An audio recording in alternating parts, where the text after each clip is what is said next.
Hello, mother. Hello, Hello, father. Father. Here I am in Camp Bernardo. I am showing my poster. Okay.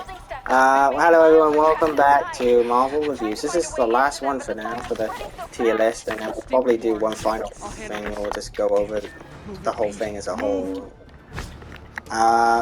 So what one is this? Jessica Jones. Oh, okay.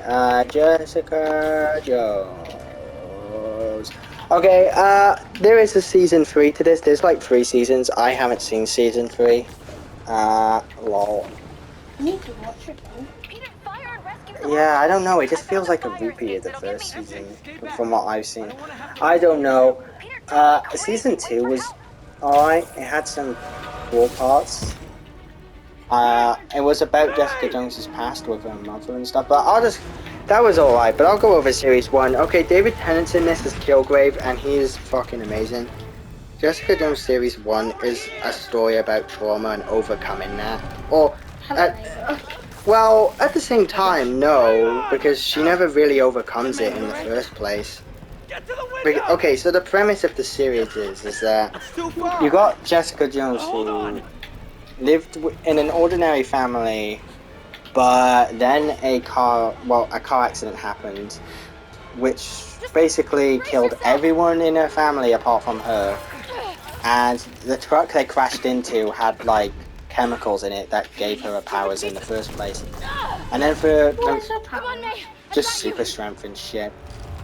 So pretty much just kind of just Luke Cage, but without the bulletproof skin. Yeah, the series does reference that. She says that she can do it for a few seconds, but usually she just falls. So they reference it, but it's like an idea where she never really mastered it. Anyway, maybe, I don't know, I doubt it though. So in this season,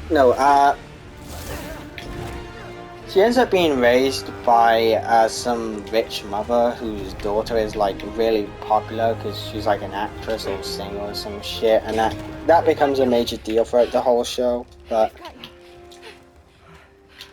here's the main part. Jessica Jones does decide to try be a superhero at one point, like she's planning on doing it, but you know, because she's got the powers and she's got the tragic backstory, why wouldn't she try to be a superhero? Especially with all the Avengers pooping out of nowhere, it just makes sense. But one night, when she spots some crime, she stops it, but that's when Kilgrave spots her, and here's the thing, Kilgrave has this terrifying ability. Whatever he tells you to do, you do it, and there's like nothing you can do to stop it, and you're fully aware of it as well. Your body will just do it regardless. So pretty much he forces Jessica Jones to stay with him and love him, and you can imagine. And there are many times where when she's alone, she tries to kill herself to escape, but he's always able to stop it in time. And the creepy part about it, she does escape eventually after she's forced to kill someone, but by Kilgrave, but she's able to escape then somehow. The idea is that because she was around Kilgrave for so long, she gained an immunity, so she was no longer controlled by Kilgrave, which is how she escaped. But the creepy part is that even throughout all of that controlling, Kilgrave still gained an actual obsession and love for her. And throughout the creepy part is that throughout the entirety of Series 1, Jessica Jones is just trying to live her own life. She doesn't care really about anything. All she does is just live in a shitty apartment, buy alcohol, but to keep herself busy, she's a private investigator. And she only does that because, in her own words, she knows how to find the worst in people and use it. Because she doesn't really have any optimism anymore. She just sees the worst in everyone in the world. Which is why she's so good at finding out people's dirty secrets. Which is why she's so good as a private investigator. The creepy thing about the entirety of Series 1 is that Kilgrave has this massive plan set up which ends up causing someone to kill her parents, you know, because Kilgrave can do that because of his powers. This series is really fucking dark, and this terrible thing in the series only happens because Kilgrave is desperately trying to get back with Jessica Jones. And Kilgrave knows that he can't control her anymore. So instead, he's actually trying to basically be manipulative, like a real ex-boyfriend in a way.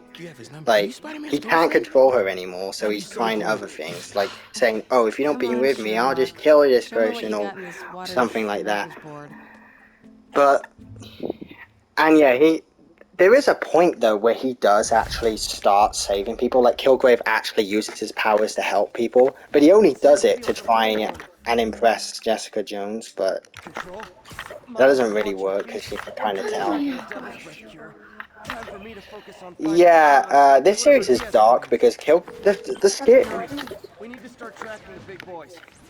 Well, the thing is, the show is acted and done so well, and it feels so real because you can just tell Kilgrave is just some mentally ill child. Because that is the case. When Kilgrave was a kid, he had this like physical disorder where, like, I think it was like cancer or something. So his parents took him to these scientists who were trying to do an experiment to cure it, and it worked, but the only side effect is that it gave him his abilities, and because of that he ran away, and he was so mad at his parents for forcing him to do all that, well, he basically frightened his parents so much that they didn't even bother try to look for him. Yeah, this series is fucking dark, and he even finds his parents again, and let's just say he gets revenge on them, and they even prove that they don't really love him at all. They just see him as a monster now. And that's kind of the thing. Kilgrave hates being seen as a monster because he wants to be loved, even if he's done all these terrible things. Even in the series, Jessica Jones starts to, when she finds out about Kilgrave's past, she starts to get this feeling that it's not even fully his fault. It's just the way his life was, and him not being, just because he wasn't grown up properly, so he was never able to actually develop proper empathy and stuff. Where would you put this? Oh, just because of Series 1 alone, I haven't seen Series 3. Series 2 was good.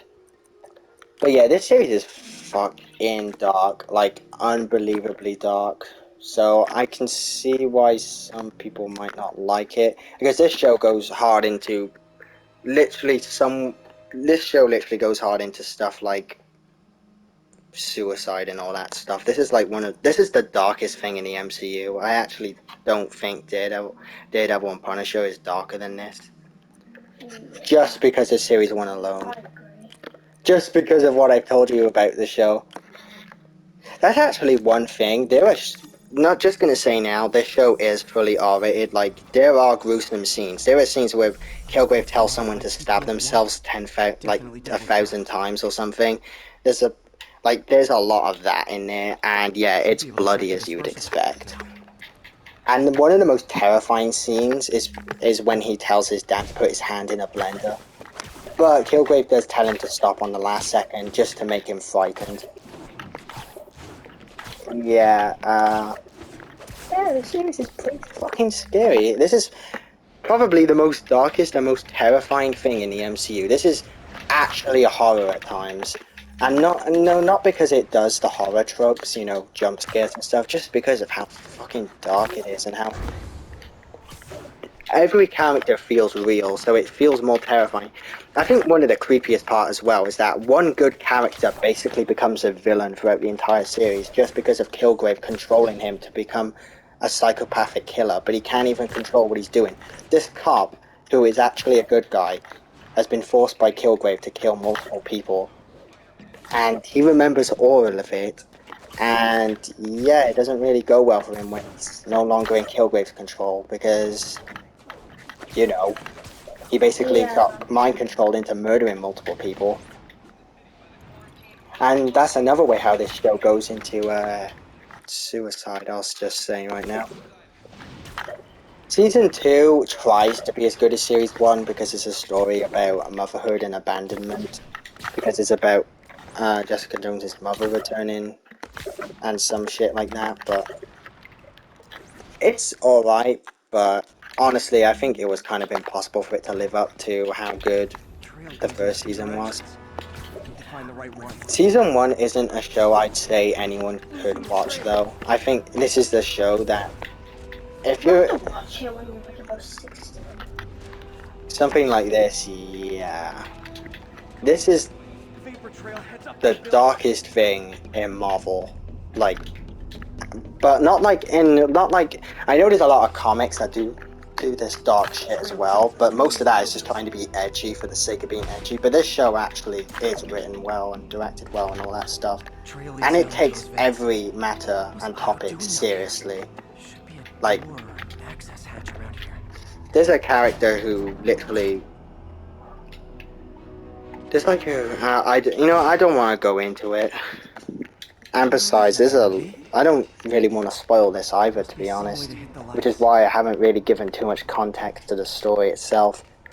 So I do think this is a show to watch, but only when you're in a good mental state, because this show is fucking sad. So you won't be in a good mental state afterwards, though. Yeah. So yeah, this show is fucking depressing, and yeah, it goes in an S because it's really great. And the sad thing is that I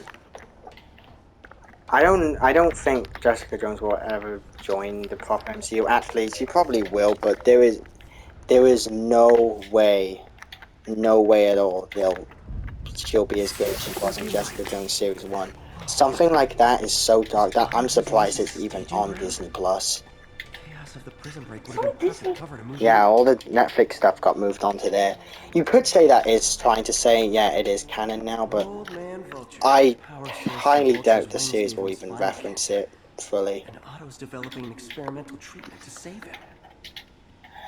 Anyway, that's it for the reviews, in fact. And we pretty much ended. Some might say that Jessica Jones Series 1 is better than Daredevil and Punisher, which, fair enough. This is one of those things where I only prefer Daredevil because, well, I just like Daredevil more. But Jessica Jones is just as good as Daredevil Series 1. The only thing I can say is that Daredevil is a better show just because it has 3 really good seasons, whilst, like, Daredevil has 3 masterpiece seasons, but Jessica Jones only has 1 masterpiece season. Then again, I haven't seen season 3 of Jessica Jones yet, so take that with a grain of fucking salt. But I know Series 2 isn't as good, though. Like, it's still good, but it's not on the same league as Jessica Jones Series 1 and Daredevil and Punisher. So, objectively, I still say Daredevil's the best because it has 3 solid and perfect seasons. So, yeah. Thanks for watching. Yep.